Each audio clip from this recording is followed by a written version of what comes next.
6월 18일 새벽 예배 다 같이 사도신경 하심으로 하나님께 올려드리겠습니다.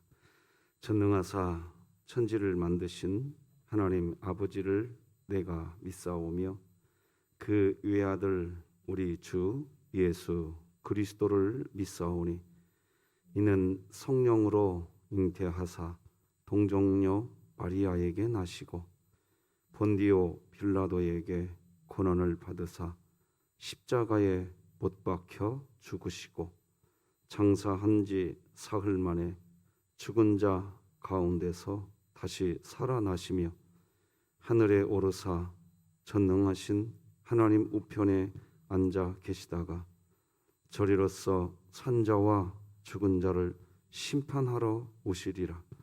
성령을 믿사오며 거룩한 공회와 성도가 서로 교통하는 것과 죄를 사하여 주시는 것과 몸이 다시 사는 것과 영원히 사는 것을 믿사옵나이다. 아멘. 찬송가 312장 찬송가 312장 너 하나님께 이끌리어 하나님께 찬양 올려드리겠습니다.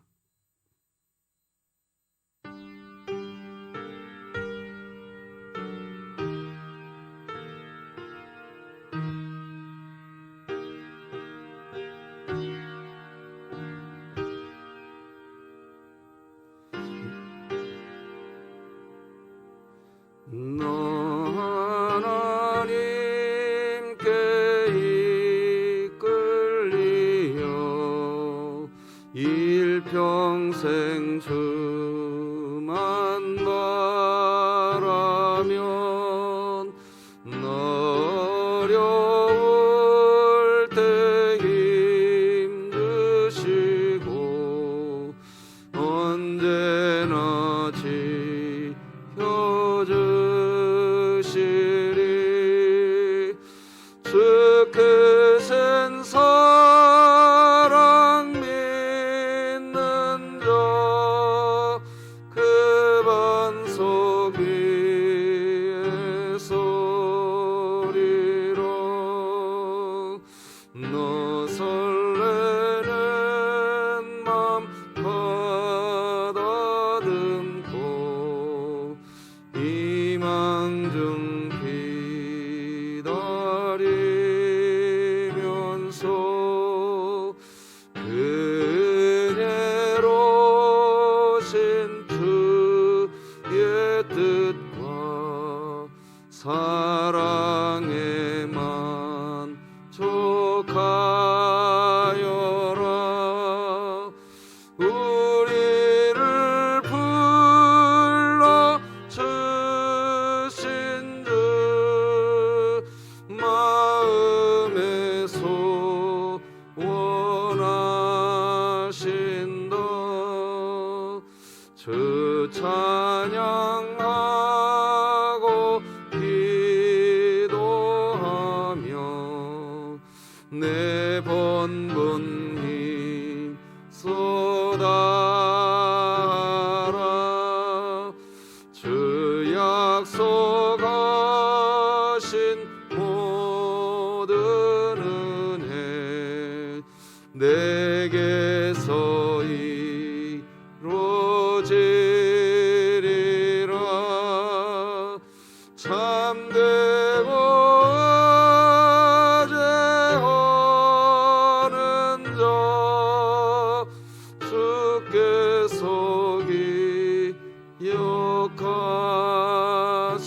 기억하시리.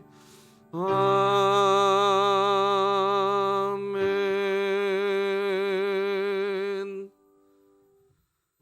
오늘 함께 나눌 하나님의 말씀은 구약성경 잠언 25장 15절에서 마지막 28절까지 말씀 되겠습니다.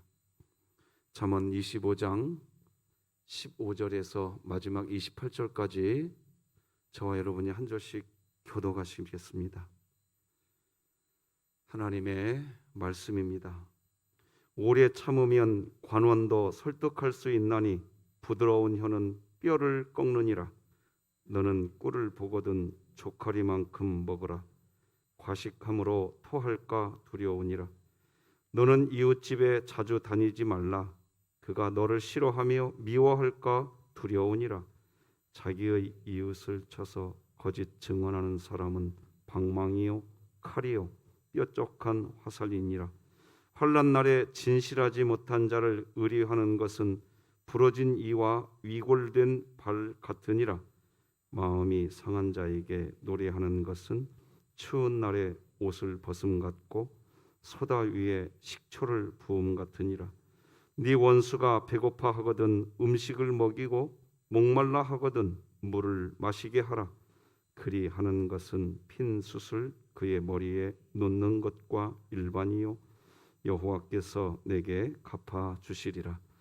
북풍이 비를 일으키는 같이 참소하는 혀는 사람의 얼굴에 분을 일으키느니라. 다투는 여인과 함께 큰 집에서 사는 것보다 움막에서 혼자 사는 것이 나으니라.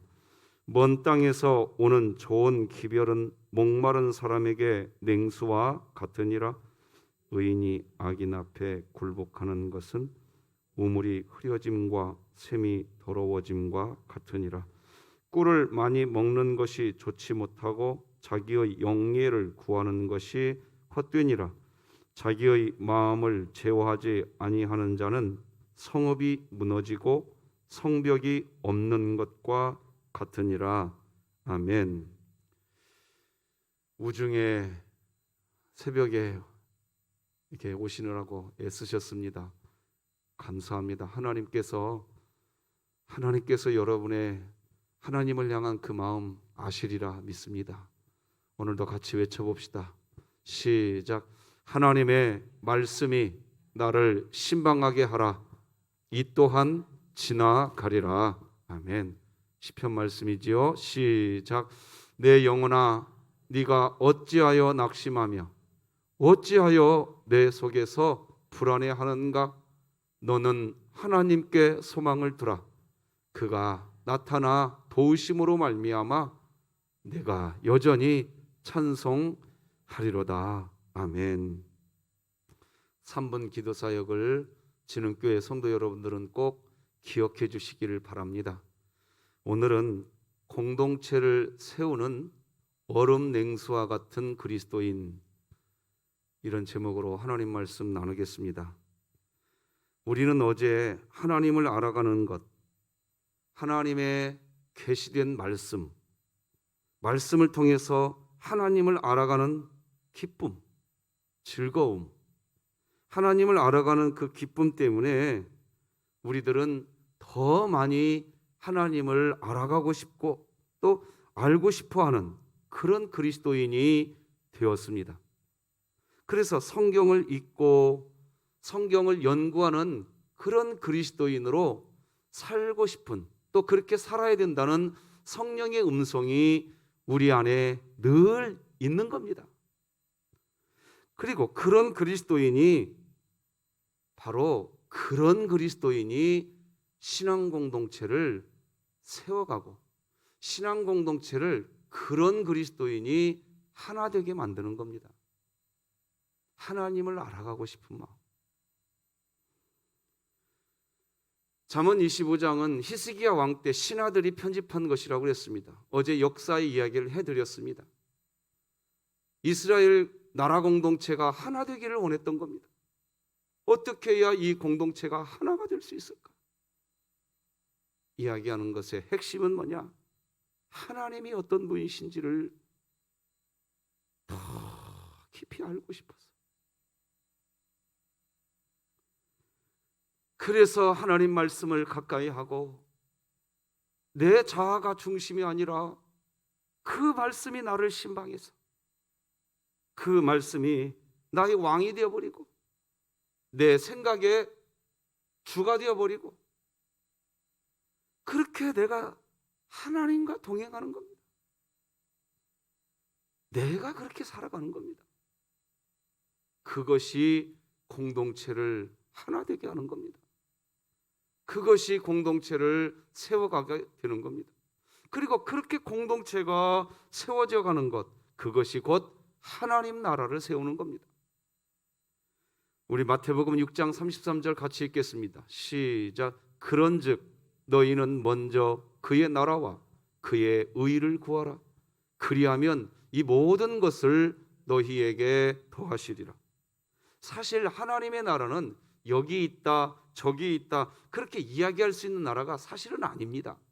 왜? 하나님 나라는 그렇게 우리에게 보여지는 거 아닙니다. 우리 마음에 있다고 그랬습니다. 누가복음 17장 21절 보니까 이렇게 기록하지 않습니까? 또 여기 있다 저기 있다고도 못하리니 하나님의 나라는 너희 안에 있느니라.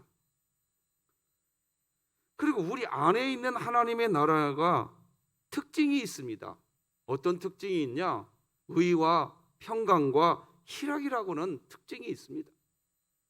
로마서 14장 분명히 기록합니다. 하나님의 나라는 먹는 것과 마시는 것이 아니에요. 그러니까 이 세상이 어떤 것들을 많이 취하는 것이 하나님 나라가 아니라는 거예요. 내 안에 의는 하나님이십니다. 하나님이 왜 의로운 분이 없습니다. 내 안에 하나님으로 가득 차 있는 상태, 그게 하나님 나라입니다. 평강입니다. 희락입니다. 하나님 나라는 우리 마음 안에 있는데 의와 평강과 희락입니다. 하나님을 알아가면 알아갈수록 그리스도인의 마음에 나타나는 것은 그래, 하나님이 의로우신 분이시구나. 내가 아니라 하나님이 의로우신 분이시구나. 그것이 내 안에서 정립이 됩니다. 그게 하나님 나라입니다. 그래서 그것이 정립이 되면 내가 겸손해집니다. 나를 내려놓게 됩니다. 그때 평강을 누리는 겁니다. 그렇게 내가 나를 겸손하게 내려놓을 때 희락을 누리는 겁니다. 그걸 하나님 나라라고 하는 거죠. 기쁘지요? 그러면 저는 이렇게 말씀드렸습니다. 신앙 공동체를 세워가는 것이 하나님 나라라고 앞서 말씀드렸어요. 방금. 아니 목사님, 하나님 나라는 여기 있다 저기 있다 눈에 보이는 것이 아니라면서 어떻게 또 신앙 공동체를 세우는 게 하나님 나라입니까? 마음에 있다면서요. 네, 마음에 있는 겁니다. 그런데요, 이 신앙 공동체는요 확장성이 있습니다. 내 마음에 하나님 나라가 있으면요, 내 마음에 있는 하나님 나라가 확장성을 가집니다. 함께 하나님을 아버지라고 부르는 사람들과의 공동체를 만들어가고 부풀어 오르게 만듭니다. 하나님 나라의 특징입니다. 마태복음 13장을 보면 예수 그리스도께서 하나님 나라는 어떤 것인가를 마태복음 13장 보면 설명하는데 이렇게 33절에 기록하십니다. 또 비유로 말씀하시되 천국은 하나님 나라지요 마치 여자가 가루 서말 속에 갖다 넣어 전부 부풀게 한 누룩과 같으니라. 함께 하나님을 아버지라고 부르는 사람들과 우리는 한 서말, 가루 서말 속에 있는 겁니다. 그 가루 서말 안이 다 같이 부풀어 오릅니다. 하나가 되는 겁니다. 똑같이 하나가 되는 겁니다. 그러니까 뭘 잘해서 하나님 나라가 되는 게 아닙니다. 무엇이 성공적으로 프로젝트가 완성되어서 하나님 나라가 이루어지는 게 아닙니다. 하나님 나라는 내가 하나님을 더 알아가는 겁니다. 내가 하나님과 동행하는 겁니다. 그래서 내 안에 의와 평강과 희락이 가득 채워지는 겁니다. 이렇게 되는 겁니다. 여러분 안에 하나님 나라가 있기, 그 하나님 나라가 신앙 공동체를 세우는 큰 쓰임받는 오늘 하루 되시기를 주님의 이름으로 소망합니다. 정리하면 이렇습니다. 그리스도인들은 하나님을 알아가는 기쁨을 누리게 됩니다. 하나님이 어떤 분이신지 알아가는 기쁨, 그 기쁨이 하나님 나라의 시작입니다. 그러니까 하나님 나라를 세우겠다는 분은 기뻐요. 일단 얼굴에 미소가 있어요. 하나님의 영광을 드러내겠다고 하는 사람은 얼굴에 일단은 즐거움이 있어요. 그렇게 됩니다. 그리고 그렇게 하나님 나라가 마음에 임한 그리스도인, 하나님을 더 많이 알게 된 그리스도인은 우리가 어제 살펴본 것처럼 첫째, 자신의 마음 안에 있는 찌꺼기를 제거하게 되고, 둘째, 자신의 분수, 우리가 분명히 하나님의 자녀이면서 여전히 원죄를 가진 죄인이라는 자기 분수를 알게 됩니다. 세 번째, 논쟁이 벌어졌을 때 감정 싸움하지 않습니다. 논점만 이야기합니다. 그렇게 되는 겁니다. 이렇게 세 가지 특징을 우리는 어제 살펴봤어요. 이렇게 하나님을 더 많이 알아가는 그리스도인, 그래서 그런 그리스도인이 신앙 공동체, 즉 하나님 나라를, 그런 공동체가 그 사람 때문에 세워지는 겁니다. 그러면 이제 네 번째겠죠? 하나님이 어떤 분이신지 알아가는 그리스도인이 결국 하게 되는 일, 네 번째는 뭐냐? 같이 읽어봐요. 시작. 네 번째는 충성된 사자로 살아갑니다. 사실 어제 제가 10절까지 강론하고 중단했습니다. 그래서 오늘 본문은 15절부터 읽었지만 어제 보지 않은 부분까지 같이 나눠야 될 것 같습니다. 13절 말씀 우리 다 같이 읽겠습니다. 시작. 충성된 사자는 그를 보낸 이에게 마치 추수하는 날에 얼음 냉수와 같아서 능히 그 주인의 마음을 시원하게 하느니라. 방금 우리가 읽은 잠언 25장 13절은 누가 하나님께 충성된 사자인가 정확하게 명시해 둔 겁니다. 하나님을 더 많이 알아가는 그리스도인입니다. 그래서 그런 그리스도인이 신앙 공동체, 즉 하나님 나라를 세워가는 그리스도인이 되는데, 그런 그리스도인이 하나님 앞에서 충성된 사자라는 겁니다. 내가 하나님을 더 많이 알아가는 겁니다. 그것이 충성된 사자라는 겁니다. 충성된 사자로 살아가게 된다는 겁니다. 추수하는 더운 날 얼음 냉수가 추수꾼들의 그 일꾼들의 마음을 시원하게 해주듯이 하나님의 마음을 시원하게 하는 얼음 냉수와 같은 충성된 사자가 된다고 이야기하십니다.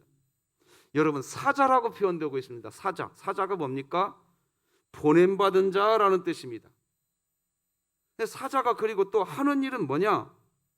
사자가 하는 일은 자신이 받은 하나님, 자신이 알게 된 하나님에 대한 지식, 하나님을 전하는 게 사자입니다. 그렇게 사자는 하나님으로부터 받은 하나님에 대한 이야기를 해야 하는 겁니다. 내 이야기가 아닙니다. 만약 자신이 받은 하나님에 대한 하나님의 이야기를 왜곡해서 전하거나 하나님을 전하는 게 아니라 자기 뜻을 전하거나 그렇게 하면 그건 하나님의 사자가 아닙니다. 사실 이 부분에서 제일 조심해야 할 사람이 저죠. 접니다. 누구를 이야기하겠습니까? 저부터 조심해야 됩니다. 하나님을 제가 전해야 되는데 나를 전하고 나의 뜻을 이야기하는 것, 목회를 쭉 해오면서요, 목회가 뭐가 힘들까? 이것이 힘들더라고요. 하나님을 전하는 게 아니라 나를 전하는 이 싸움이더라고요. 이 싸움. 이게 처절한 싸움이 돼야 됩니다. 저도요, 어릴 때 경제적으로 부유하지 않은 시골 농부의 가정에서 자라났습니다. 제 마음속에도요, 부유하게 살고 싶은 욕망이 늘 꿈틀거립니다. 나도 저렇게 한번 살아봤으면, 그런 마음이 있습니다. 세상의 복 정말 받고 싶습니다. 제 안에 그런 마음이 있습니다. 그러나 성경은 이 세상이 말하는 복, 그것이 하나님이 궁극적으로 우리에게 주시려고 하는 복이 아니라 하나님과 동행하는 복, 그것이 하나님이 말씀하시는 복이라고 이야기하시기에, 저도요, 강단에 올랐으면 말씀드린 것처럼 저도 부유하게 살고 싶은 욕망이 막 있어요. 그래서 하나님 말씀을 전하면 그런 설교, 그런 메시지 하고 싶은 마음이 늘 목까지 찹니다. 목까지 차요.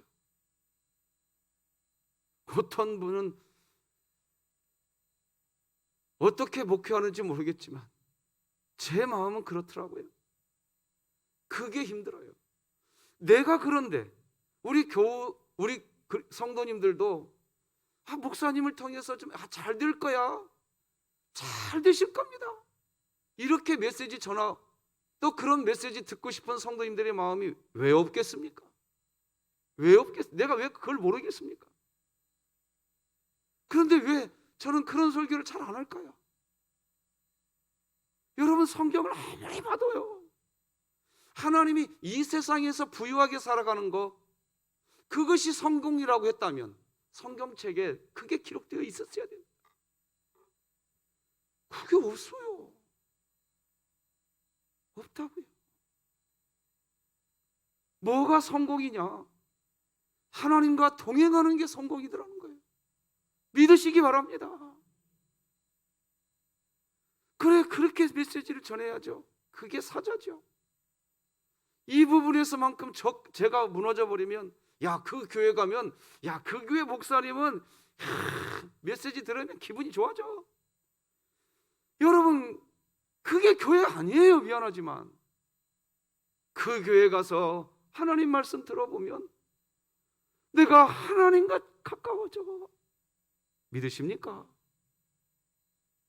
이렇게 돼야죠. 그런 점에서 사실 제 자신이 늘 부족함을 느낍니다. 매일매일 나를 쳐서 복종시키는 일을 해야 한다는 것을 깊이 새기게 됩니다.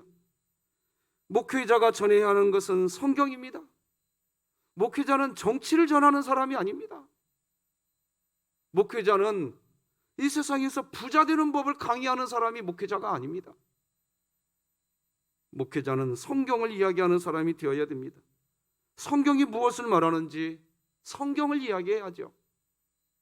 그런데 여러분, 저만 하나님의 사자입니까? 여러분들도 하나님의 사자입니다. 여러분들도 하나님의 사자입니다. 저와 여러분이 이 세상을 향해서, 그리고 우리 자신을 향해서 날마다 뭘 전해야 됩니까? 하나님을 전해야 됩니다. 하나님을. 나를 전하면 안 됩니다. 내 주장을 하면 안 되는 거예요. 하나님을 이야기해야 됩니다. 그렇게 되시기를 바랍니다. 그래야 추수하는 날 추수꾼의 마음을 시원하게 하는 얼음 냉수처럼 하나님의 마음을 시원하게 하는 충성된 사자가 되는 겁니다. 세상 사람들이 세상 살아가기가 답답하다고 합니다. 세상살이가 답답하고 캄캄하다고 이야기합니다. 그리스도인들조차도 그런데 하나님을 믿고 있으면서도 참 답답하다고 이야기합니다. 마음이 시원하지 않다고 이야기합니다. 교회를 봐도 답답하기 짝이 없다고 이야기합니다. 오늘 본문은 바로 그 이유를 설명합니다. 왜 답답할까요? 왜 그리스도인으로 살면서 교회 공동체를 보면 답답하다는 말밖에 못할까요? 왜 시원하지 않다고 이야기할까요? 하나님을 바라봐요.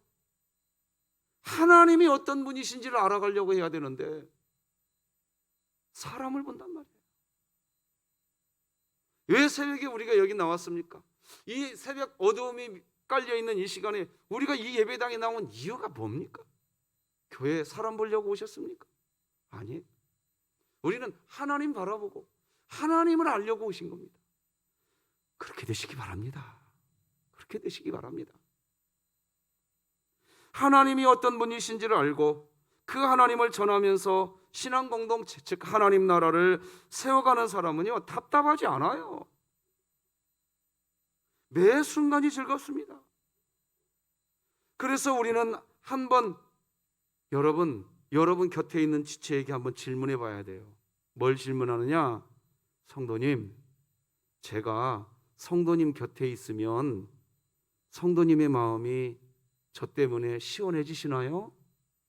여러분, 이거 제가 그냥 하는 소리 아니에요. 이 질문을 해봐야 돼요. 옆에 있는 지체들에게. 이런 질문하시기가 좀 쑥스럽습니까? 그러면 자기 자신에게 질문해 봐야 돼요. 나는 다른 곁에 있는, 내 곁에 있는 지체의 마음을 시원하게 해주는 그리스도인, 하나님이 어떤 분이신지를 말해주는 그런 그리스도인인가? 내 자신에게 물어봐야 돼요. 어떤 분은 자기 말 안 들었대요. 자기 말. 그래서 답답하대요, 교회가. 그러니 답답하죠. 하나님을 말해줘야 됩니다. 하나님. 그게 충성된 사자라고요. 교회를 세우고 신앙공동체를 세우는 일은 바로 그겁니다.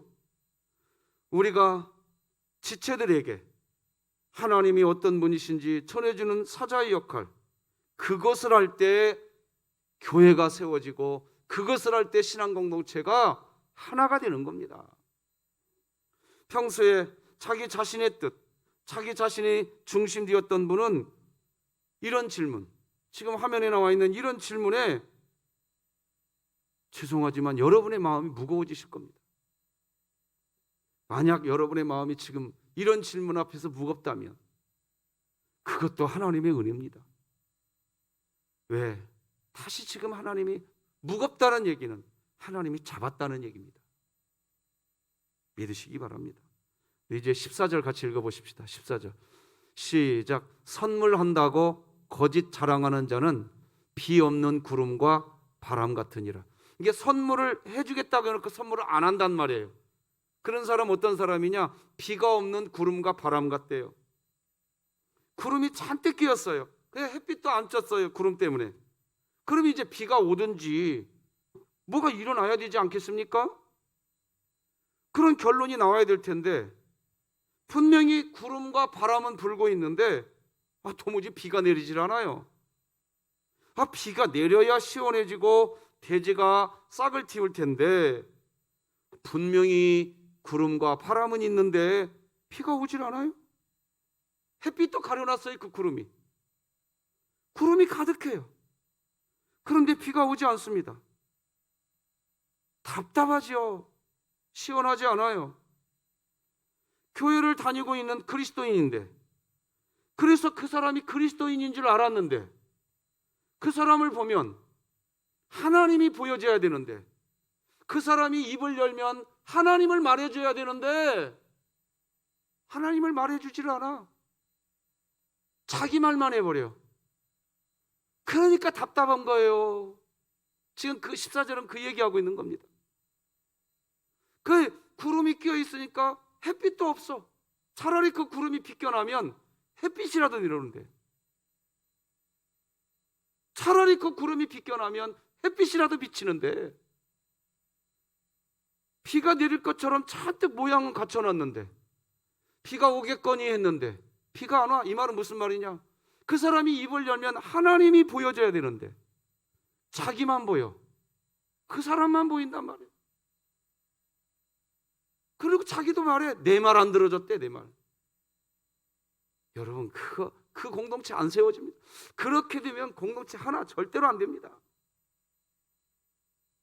절대로 안 돼. 오늘 본문이 그러니까 하나님이 어떤 분이신지를 더 많이 알아서 그리스도인들이 이야기를 해도 하나님이 어떤 분이신지를 말해주는 사람, 그 사람이 충성된 사자인 겁니다.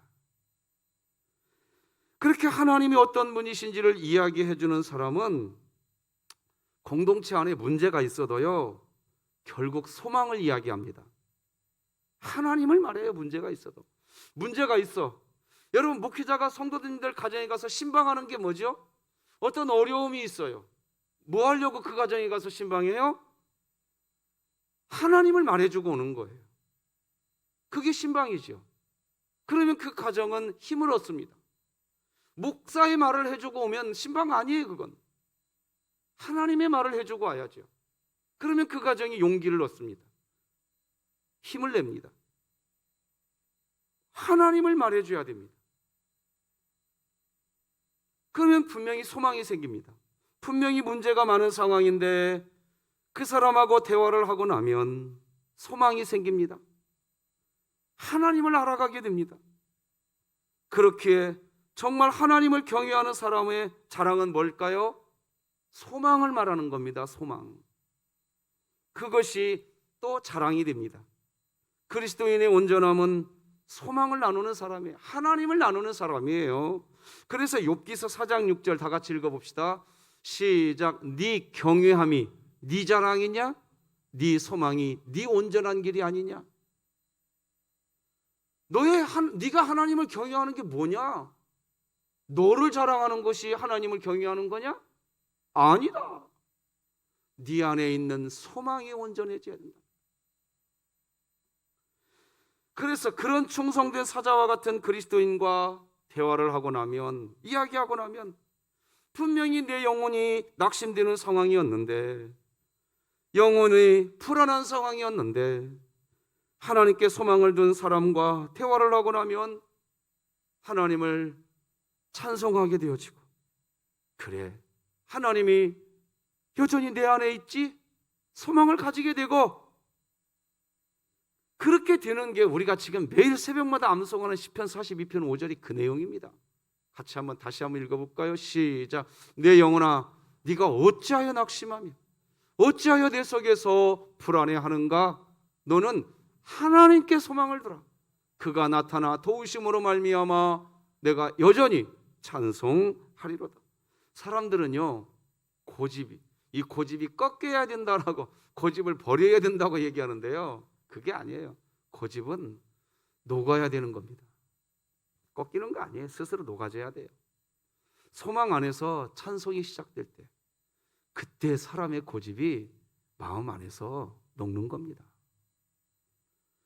사실 그래요. 그 사람의 존재를 수용해주고 하나님을 스스로 알아가게 되면요, 자기 안에서 정리가 됩니다. 정리가 돼요. 자기 고집이 녹습니다.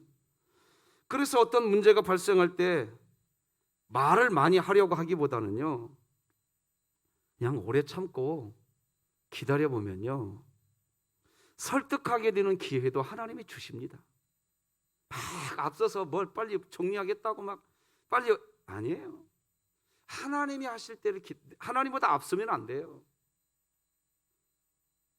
이렇게 돼야 되니까, 아니에요. 그냥 하나님께 묵묵히 기도해 보세요.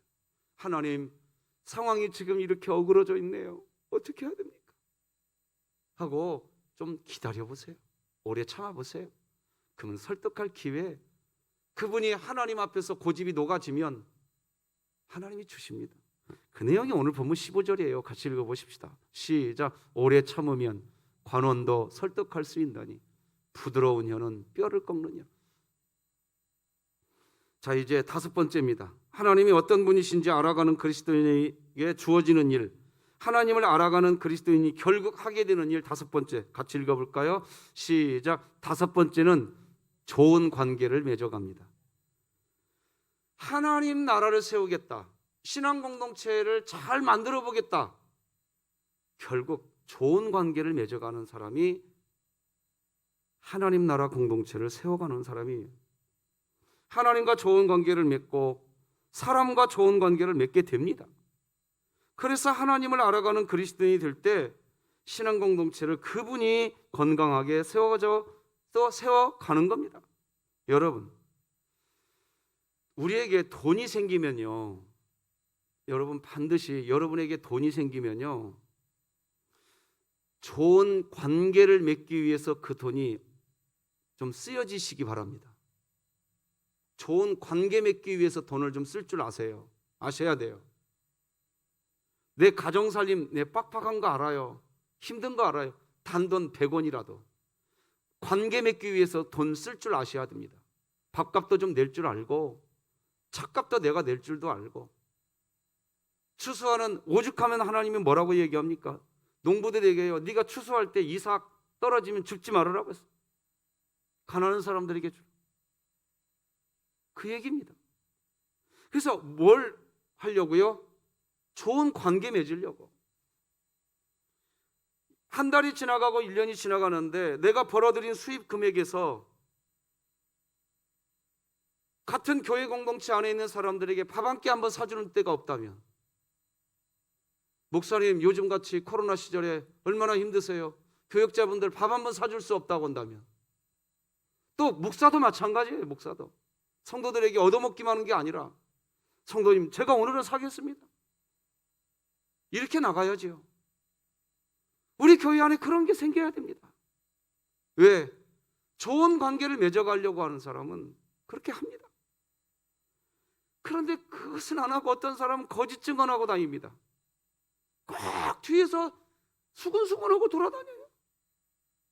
그러면서 자기가 이 교회 제일 많이 생각하는 것처럼 자랑하고 다녀요. 자기가 교회 무너뜨리는 교회 여우예요, 여우. 여러분, 18절이 그 얘기합니다. 18절 같이 한번 읽어보십시다. 시작. 자기의 이웃을 쳐서 거짓 증거하는 사람은 방망이요 칼이요 뾰족한 화살이라. 여기 보면 방망이, 칼, 뾰족한 화살 이런 게 나오죠. 다 뭐예요? 타인에게 치명적인 아픔을 주는 사람이라는 거예요. 그 방망이로 치는 거죠. 여러분, 마음이 좀 상한 사람이 있어요. 마음이 상한 사람이 있는데, 그러면 어떻게 해야 되겠어요? 그 사람 곁에 가서 무슨 말을 설령 못 해준다고 한다면 그냥 조용히 손잡고 가만히 있어주기라도 하면 좋은데, 마음이 상한 사람이 옆에서 흐느끼고 있는데 거기 가서 노래 부르고 있으면 되겠습니까? 안 되죠. 그게 19, 20절입니다. 같이 읽어보십시다. 그러면 안 된다는 말을 합니다. 시작. 환난 날에 진실하지 못한 자를 의리하는 것은 부러진 이와 위골된 발 같으니라. 마음이 상한 자에게 노래하는 것은 추운 날에 옷을 벗음 같고 소다 위에 식초를 부음 같으니. 소다 위에 식초 부어보세요. 부글부글 막 끓어버립니다. 그러면 안 되겠죠. 여러분, 좋은 관계 맺기 위해서 여러분의 돈이 단돈 100원이라도 쓰여지시기 바랍니다. 그 좋은 관계 맺어요. 진짜 신앙 공동체를 잘 세워가고 싶으면, 장로님 제가 오늘 밥 한번 살게요. 권사님 우리 차 한잔 마셔요. 제가 살게요. 이래야지. 뒤에 돌아다니면서, 말씀드렸죠? 으슥한 뒷골목에서 짝다리 짚고 껌 짝짝 씹으면서, 그런 행동은 하나님이 기뻐하는 행동 아니에요. 하나님이 어떤 분이신지를 알아가는 기쁨을 가진 그리스도인은 그렇게 하지 않아요. 좋은 관계 맺어가기 위해서 노력하는 거죠. 그래서 좋은 관계를 맺어가는 사람은 원수가 배고파할 때 원수가 배고파하는 것을 보고 비웃는 사람이 아니에요. 그 원수에게 음식을 가져다 줍니다. 목말라 할 때 물을 마시게 해줍니다. 그게 21절 22절 말씀입니다. 네 원수가 배고파하거든 음식을 먹이고 목말라 하거든 물을 마시게 하라. 그리하여 하는 것은 핀 숯을 그의 머리에 놓는 것과 일반이요 여호와께서 내게 갚아 주시리라. 말씀 맺겠습니다.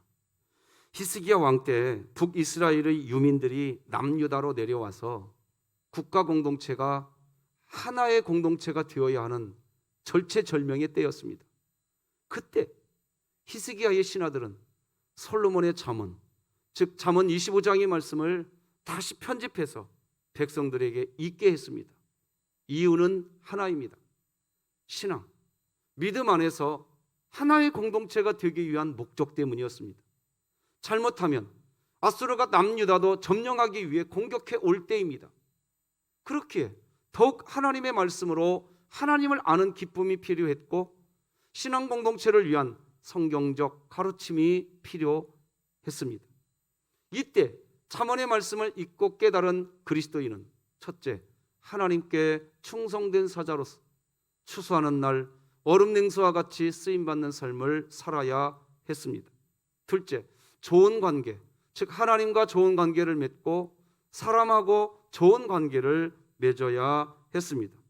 이 두 가지를 합치면 결국 자기 마음을 제어하는 자기 부인인 겁니다. 그래서 잠언 25장 맨 마지막 28절은 이렇게 끝납니다. 같이 읽겠습니다. 시작. 자기의 마음을 제어하지 아니하는 자는 성읍이 무너지고 성벽이 없는 것과 같으니라. 기도하십시다. 하나님 아버지 감사합니다. 남유다 히스기야 왕 때 신앙 공동체가 신앙 안에서 믿음 안에서 하나가 되어야 되는 절체절명의 때 솔로몬의 잠언을 백성들에게 잊게 하고 우리가 지금 어떻게 해야 이 공동체가 하나가 될 수 있는가? 어떻게 해야 이 공동체가 적군의 공격 앞에서도 견뎌낼 수 있는가? 충성된 사자가 되어야 된다. 좋은 관계를 맺어야 된다. 하나님이 하신 말씀이신 줄 믿습니다. 오늘 충성된 사자로 좋은 관계를 맺어가는 그리스도인으로 그렇게 살게 하여 주시옵소서. 예수님의 이름으로 기도드립니다. 아멘. 하늘에 계신 우리 아버지여, 이름이 거룩히 여김을 받으시오며 나라가 임하시오며 뜻이 하늘에서 이루어진 것 같이 땅에서도 이루어지이다. 오늘 우리에게 일용할 양식을 주시옵고 우리가 우리에게 죄 지은 자를 사하여 준 것 같이 우리 죄를 사하여 주시옵고 우리를 시험에 들게 하지 마시옵고 다만 악에서 구하시옵소서. 나라와 권세와 영광이 아버지께 영원히 있사옵나이다. 아멘.